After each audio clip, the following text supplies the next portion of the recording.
निरञ्जनोऽसि संसारमाया परिवर्जितोऽसि संसारस्वप्नं त्यज्य मोहनिद्रां मदालसोल्लापनुवाच पुत्रम् शुद्धोऽसि रेतात्तनतेऽस्ति नाम कृतं हि ते कल्पनयाधुनैव पञ्चात्मकं देहमिदं न तेऽस्ति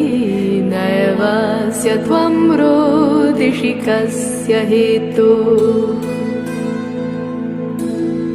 न वा भवान् रोदिति विश्वजन्मा शब्दोऽयमायाद्यमहीशसूनुं विकल्प्यमाना विविधैर्गुणैस्ते गुणाश्च भवताः सकलेन्द्रियेषु भूतानि भूतैः परिदुर्बलानि वृद्धिं समायान्ति यथेह पुंसः अन्नाम्बुपानादिभिरेव तस्मात् न तेऽसि वृद्धिर्न च तेऽस्ति हानिः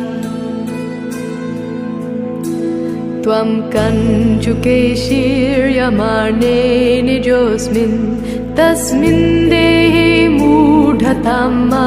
व्रजेथा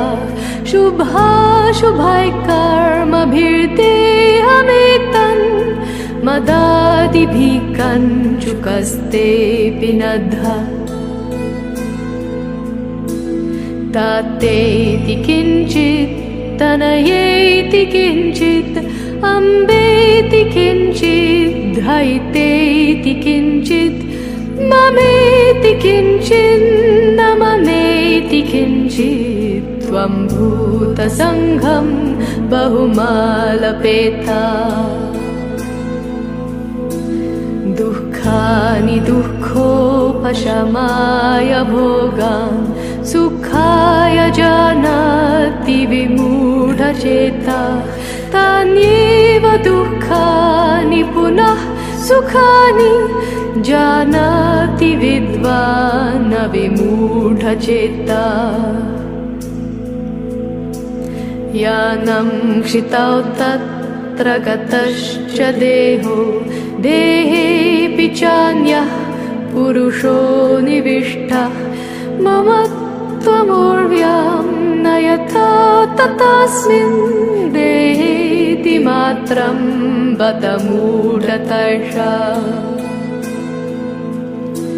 शुद्धोऽसि बुद्धोऽसि निरञ्जनोऽसि संसारमाया परिवर्जितोऽसि संसारस्वप्नं त्यज्य मोहनिद्रां